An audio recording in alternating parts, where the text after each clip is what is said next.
Hello, everyone, and welcome to Constructive Rest in July. And it's been sunny today, which is such a change. So, what a lovely day it's been. So, if you all look very comfortable in your semi-supine position with your head on some books and your knees bent and your feet on the ground, and those feet don't want to be too close to your bum. You want to have a little bit of space underneath the knees. It wants to feel quite open and not closed off. With your arms, they want to be somewhere comfortable. And you can either put those arms, you can lay your hands down towards the hip crests, or you can just lay them somewhere on your abdomen. You can, just let your arms be by your sides. It's up to you. That really is your choice.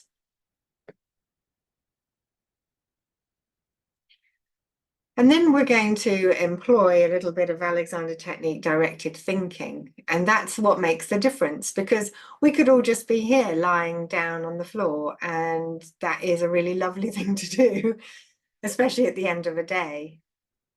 And you would get benefit from that if you were to just lie here and do nothing and quieten your mind and still your nervous system, and that would work. That would be a lovely thing for you to do. But what makes the difference is our attention to ourselves. What makes a difference is you taking your mind and telling your mind to send a message to a part of your body that needs a little bit of ease. And we tend to start with the neck. So I would like you to say to yourself and ask your neck to free. What does that even mean? I want you to think of a little bit of softness through the front of the neck, a little bit of ease, a sort of letting go.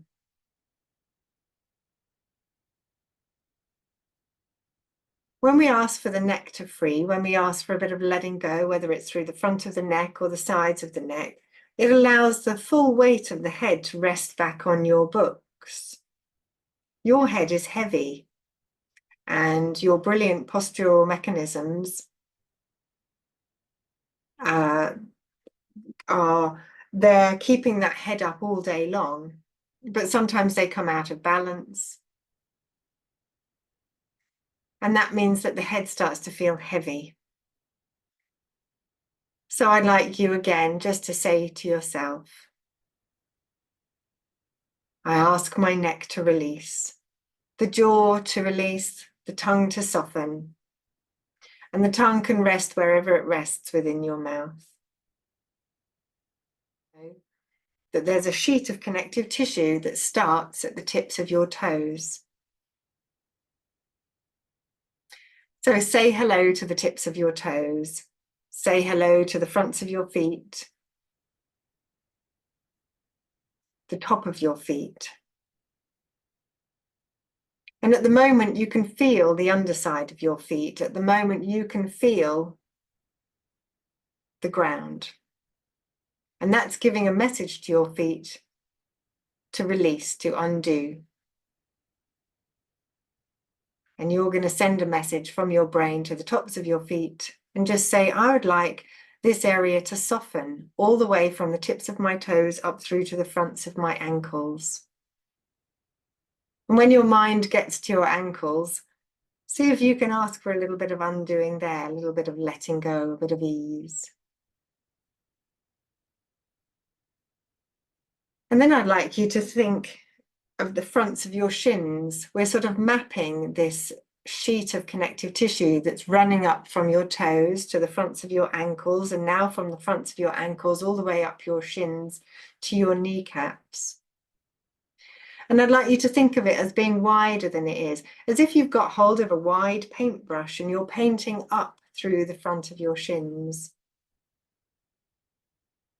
As you paint up through the fronts of your shins and come to the knees, think of that paintbrush sweeping over the knees, some of it touching the inner edges of the knees, the outer edges of the knees.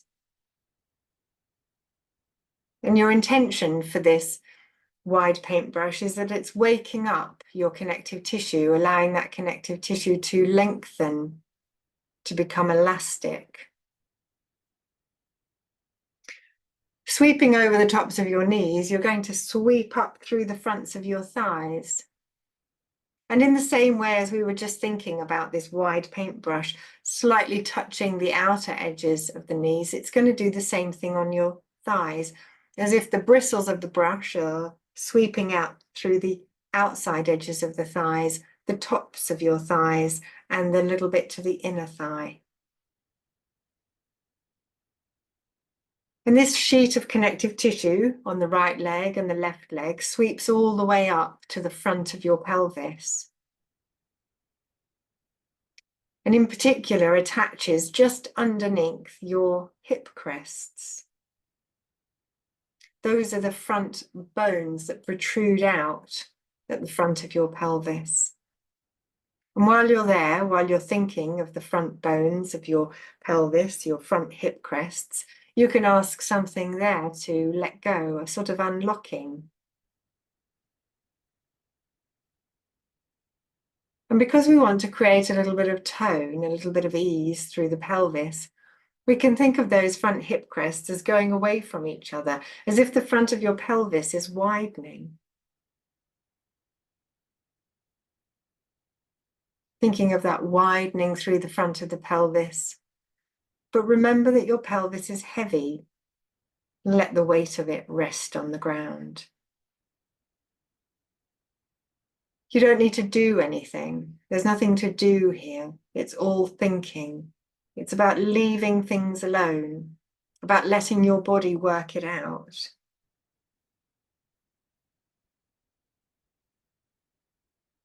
Staying with the front of your pelvis, I want you to think of the front edge of your pelvis at the top of the pubic bone. And we're going to pick up that pretend wide paintbrush again, because attached to the front of your pubic bone, or the top of the pubic bone, is another sheet of connective tissue, which is part of this front line of fascia. And I want you to imagine that you're sweeping up through the front of your abdomen, as if you're imagining that connective tissue rolling over your six-pack. Or perhaps for you, it's more of a cake belly, who knows? But we're sweeping up through the front of the body, thinking of the body being lengthened as well as widened. Let go in your belly. Let it be soft. Relax it. As you ask the belly to soften, you can ask the back to widen as well. As we're passing the ribs, you can check in with your ribs. How are they doing? Am I hanging on through the sides of the body? Around the floating rib, around the waist? Can you ask for something there to be easy and to let go? And then coming back to this front sheet of connective tissue that's coming up from the front of your pelvis, over your abdomen, past your costal arch, and coming up to the chest. It's like you're wearing a bib of connective tissue. And this bib of connective tissue connects to your collarbones. Can you just say hello to your collarbones? The left one and the right one.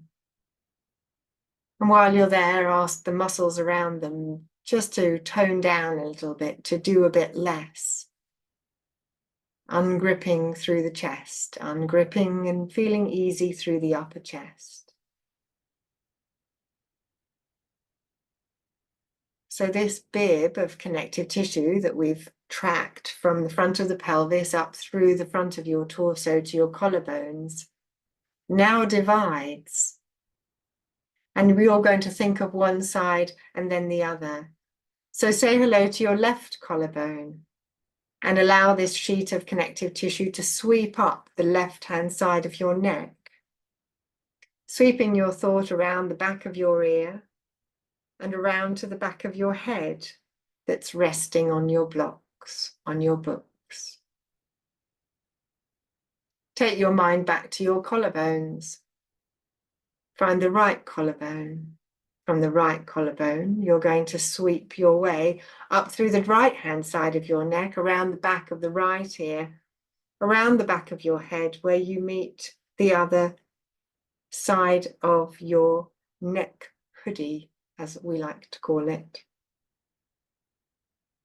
And I'm just going to clarify that again because it's difficult to imagine it for some people who aren't very visual, that you have a sheet of connective tissue which comes off your left collarbone, sweeps up the side of your neck, around the back of your ear, around the back of your head, and comes back down the other side and connects to the right collarbone. It's like a big loop of connective tissue.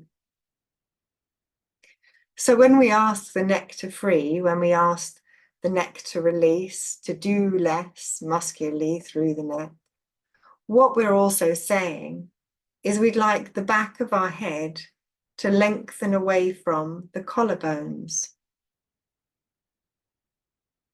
And not because we're doing anything, but because we've stopped doing something. We've stopped tightening and we've stopped gripping.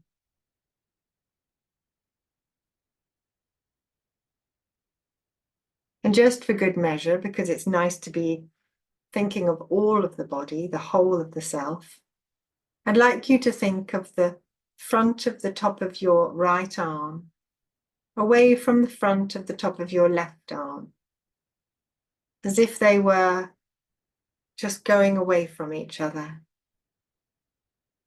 A sort of openness and ease. And your upper arm bones are heavy. So as you're asking for that widening through the upper chest, you might notice that the upper arm bones can drop back to the floor behind you, giving up your holding, giving up that hanging on.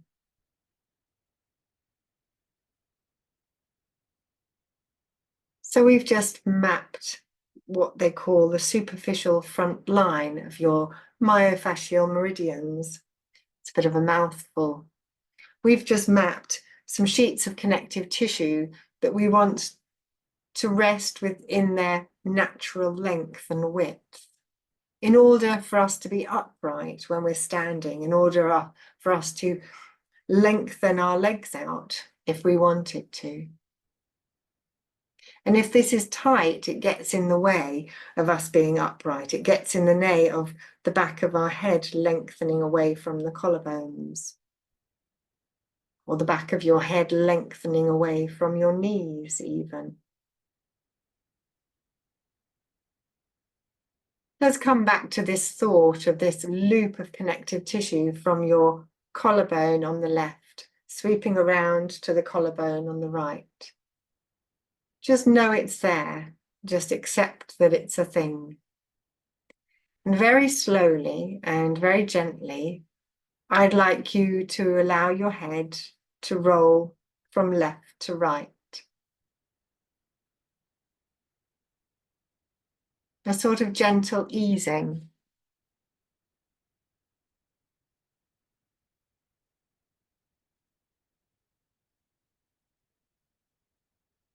You're not stretching your neck.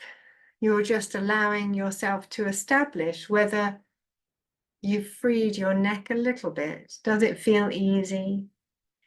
Can you really get a sense of this loop of connective tissue around from the collarbones around the back of your head? If this is the first time you've thought about it, it might just feel very alien and a bit weird.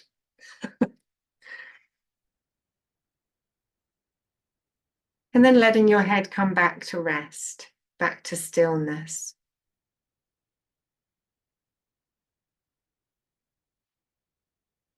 So I'd like you now just to think about the back of you.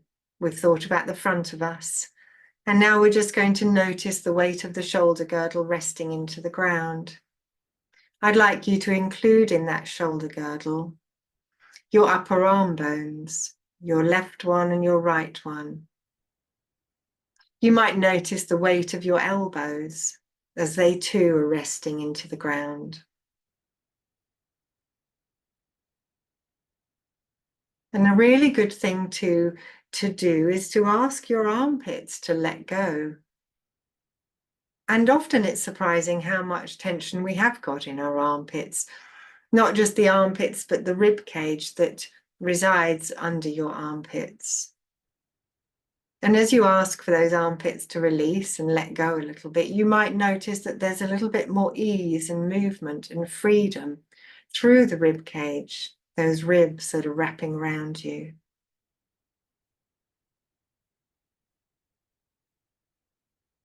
Think your way down through the side of your body, from your armpits to your hips, on the left side and then the right side, sort of mapping yourself, giving your brain the information, oh yes, there's me from under my left armpit, sweeping down to my left hip. That's an area that you don't want to grip, you don't want to tighten. And then mapping from under the right armpit down the side of the body to the right hip. Again, asking for ungripping, a bit of ease.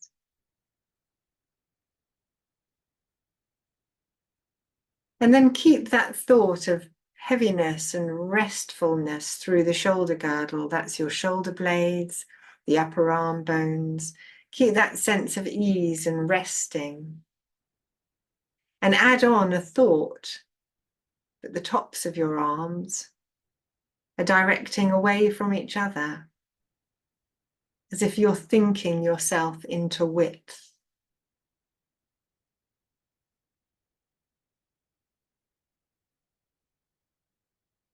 Notice how that feels. There might not be any sensory feedback coming from that at all, or you might find that something else in your body somewhere further away is starting to change. How's your lower back? How's it coping with this position and lying on the floor like this, or lying in whatever position you've chosen? Is your lower back okay? Sometimes we find that the small of the back or the lower back ribs can be a bit grumbly. You might find that your sacrum, which is the bone at the back of your pelvis, or something at the back of the pelvis, doesn't like being in this position for too long. So I would suggest a little bit of a mindful rock from side to side of your legs, of your knees, not very far, almost imperceptible is quite good, just allowing the knees to rock a little to the left and a little to the right.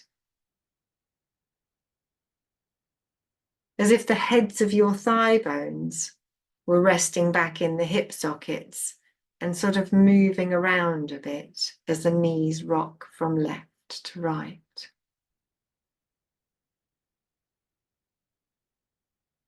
Perhaps that's helping to ease out any residual hanging on through the lower back. You might even find that it's quite nice on the feet, because the feet will feel that, the weight of your legs dropping through your feet.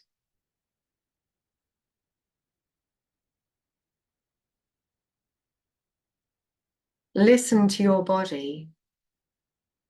What does it need to do? Is it quite happy here? You've been lying here for 20 minutes. It's quite a long time. And not everyone, that doesn't suit everyone. And if you feel that it's time for your body to move, feel free. Stretch out a leg or an arm, or draw your knees in. Do whatever your body is telling you to do.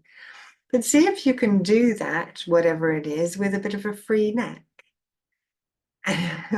without gripping your jaw, without tightening through the tops of your thighs. And if you're happy there, just lying still in semi-supine, you could think again of that superficial front line of connective tissue. You could think again of the length as it sweeps up through the front of your legs, over the knees, up through to the fronts of your hips, and ask for something to widen through the front of the pelvis. You could think of that connection of the bib of the connective tissue through the front of your torso, coming off the front of your pelvis, as if a wide paintbrush swept up the front of your torso up to your collarbones. You could ask for that widening again through the collarbones. And remember that loop, that sort of hoodie that comes off One collarbone sweeps up the side of the neck, around the back of your head and back down to the other collarbone. So we can say to ourselves, I ask the back of my head to lengthen away from my collarbones, not because you're doing anything, but because you're just allowing yourself to relax into length.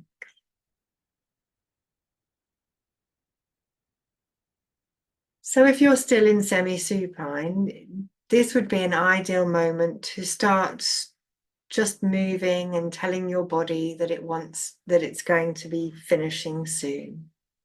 And that might be that you want to stretch out a leg or stretch out an arm or roll the head a little from side to side. You're gently informing yourself that eventually you'll be getting up off the floor and probably going on with whatever you're doing this evening. But it's a slow process. You're gently giving yourself cues. And as you start to move your body, remind yourself that it's ease that you're looking for. We all know that we can get up and we all know that we can do the action. What we're interested in is how can we do the action with less tension? How can we roll on our side and push ourselves up with an ease through the arms? Can you still allow that chest to widen, that ungripping through the armpits as you press your hands into the floor and push yourself up?